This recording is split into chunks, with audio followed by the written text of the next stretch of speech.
Discerning Shootist here for Blue Collar Prepping. Last week we were talking about taking inventory and logistics and saving yourself some money on prepping. And if you followed me at all, I'm a big fan of social media marketplaces. The other way it works that way too, not only buying but also selling. And as you can see here, I did some organization and I have just a few things left over. I had a big yard sale this last weekend. A couple of futons that I got fairly inexpensively or not that are just in the way. In a freezer, I have one. I don't need two. We usually try to keep just having one or two things. We don't need 3 or 4. So, here's a couple little hints though for when you're selling stuff. You look over here to this freezer, you notice I got a price tag on it. It says what it is. I'm going to take a picture of it. I got my handy dandy tape measure out. And in the comments, I'm going to just go like this and say, hey, look at that. It's 2 feet by 56 inches by, or 57 inches by another 2.5 feet. In the comments, that way it's going to save all those kind of questions, and yes, of course, it works.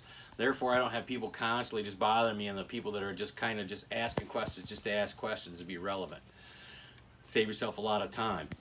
I know everybody wants to think that their stuff's made out of gold, and it's not. It's just the way that it is. People that are looking for good deals, they know what they're looking for, so don't try to do that whole kind of crazy thing where it's going to be a negotiation to get what you want. Just put down what you want on it.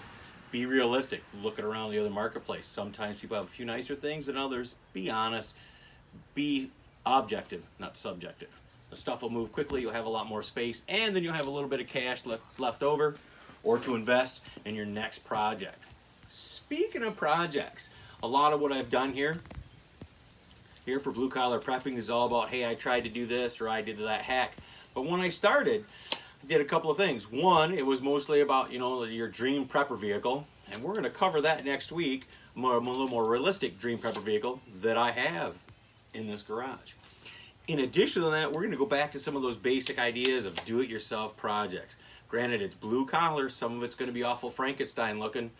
Perhaps, but it might turn out cool. But I have a couple of ideas and some things we could do at home to save us some money and get those preps done. As always, thanks for watching. Please like us on YouTube. Be good, be safe, and if you can't be safe, be good and dangerous.